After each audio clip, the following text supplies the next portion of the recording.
bonjour, j'espère que vous allez bien. Je vous retrouve aujourd'hui dans une petite vidéo introduction qui sera assez courte, qui va justement introduire le nouveau thème, la nouvelle catégorie que j'ai envie d'instaurer sur ma chaîne, parce que je trouve ça très intéressant et parce que c'est quelque chose que j'aime énormément regarder chez les autres. J'ai intitulé du coup cette catégorie dans mon dressing.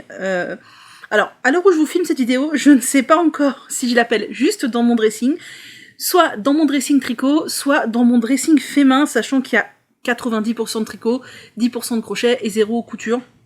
Je ne sais pas. En tout cas, quel est le but de cette nouvelle série? À la base, j'ai été très inspirée par Éléonore, fille de nuages, que je vous invite à suivre, qui a fait des vidéos Me-Made May sous forme de capsules. Pendant le mois de mai, elle nous a présenté tous ses tricots sous forme de capsules à thème, donc les gilets, les gros pulls, les petits pulls, les chaussettes, non pas, elle a pas présenté les chaussettes, mais les tops, etc. Et j'ai trouvé que c'était ultra pertinent, puisque vous savez que le Me-Made May, c'est je crois que c'est lancé par le monde de la couture à la base pour présenter un peu des tenues fait main. J'ai eu très envie de faire pareil. Cependant, le faire au mois de mai, ça me paraissait un peu compliqué sur divers plans. Le premier, c'est qu'au mois de mai, il y a beaucoup de gens qui font le Me-Made May et il y a beaucoup de gens qui font les vlogs mai également. Il y a beaucoup de vidéos à regarder. Je ne me voyais pas rajouter plein de vidéos en plus de mes vidéos vlog au mois de mai, là où il y a déjà moult vidéos. Déjà, ça me plaisait pas des masses de rajouter de la masse à de la masse.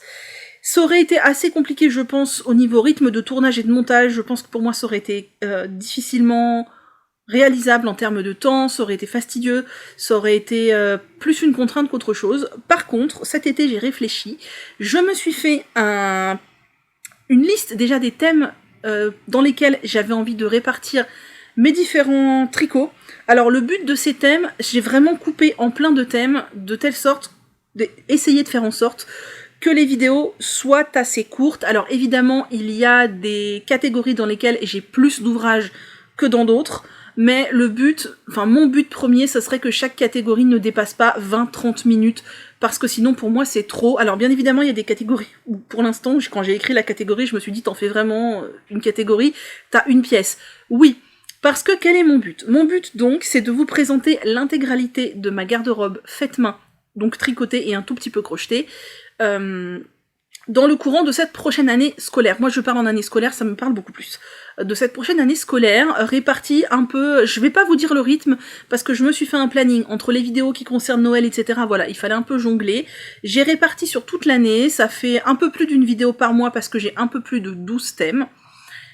Et, que voulais-je dire? Oui, j'ai réparti aussi en fonction des saisons plus ou moins. Je ne vais pas vous présenter mes gros gilets en plein mois d'août. Je vais essayer de coller plus ou moins un peu à la saison. Et pour moi, je trouve que c'est ultra pertinent et je pense continuer cette série l'année prochaine si ça m'a plu de la faire et si ça vous a plu de la regarder. En vous présentant encore une fois les mêmes projets, mais un an plus tard, donc les mêmes catégories, je veux dire un an plus tard, avec donc les mêmes projets, mais aussi les nouveaux entrants dans la catégorie que j'aurais fait peut-être dans les 12 derniers mois, parce que je trouve ça hyper intéressant de revenir sur des projets depuis le début, puisqu'on peut parler de la forme, du coup, si elle nous convient ou finalement c'était une erreur, du fil, comment il vieillit, du patron, ce qu'on en pense, des améliorations qu'on pourra apporter, est-ce que ce patron on le referait pas, et je trouve ça extrêmement intéressant d'apporter aussi quelques indications sur le vieillissement, parce que ça peut vraiment aider des personnes à choisir un fil, ou peut-être que ce tricot-là, je l'ai fait dans tel fil et que ce n'était pas pertinent. Donc voilà, je trouve que c'est intéressant. Je me demande si ça ne serait pas un peu redondant de faire tous les ans et de représenter les mêmes ouvrages. Mais d'un autre côté, là bientôt vous allez avoir une vidéo, la première de la capsule. Si je vous refais le même thème dans un an, est-ce que vraiment vous vous en souviendrez? Il y aura des nouvelles personnes, il y aura probablement des nouveaux ouvrages, donc moi je pense qu'effectivement ça peut être pertinent, d'autant plus que les pièces auront vieilli d'un an supplémentaire, et donc j'aurai sans doute des choses à dire sur le vieillissement.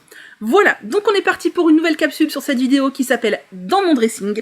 Je vais vous présenter au cours des 12 prochains mois absolument toutes mes pièces tricotées et crochetées depuis le début de mon tricot, de mon crochet. Le crochet ça doit faire un truc genre... le crochet de vêtements ça doit faire peut-être 5 ans.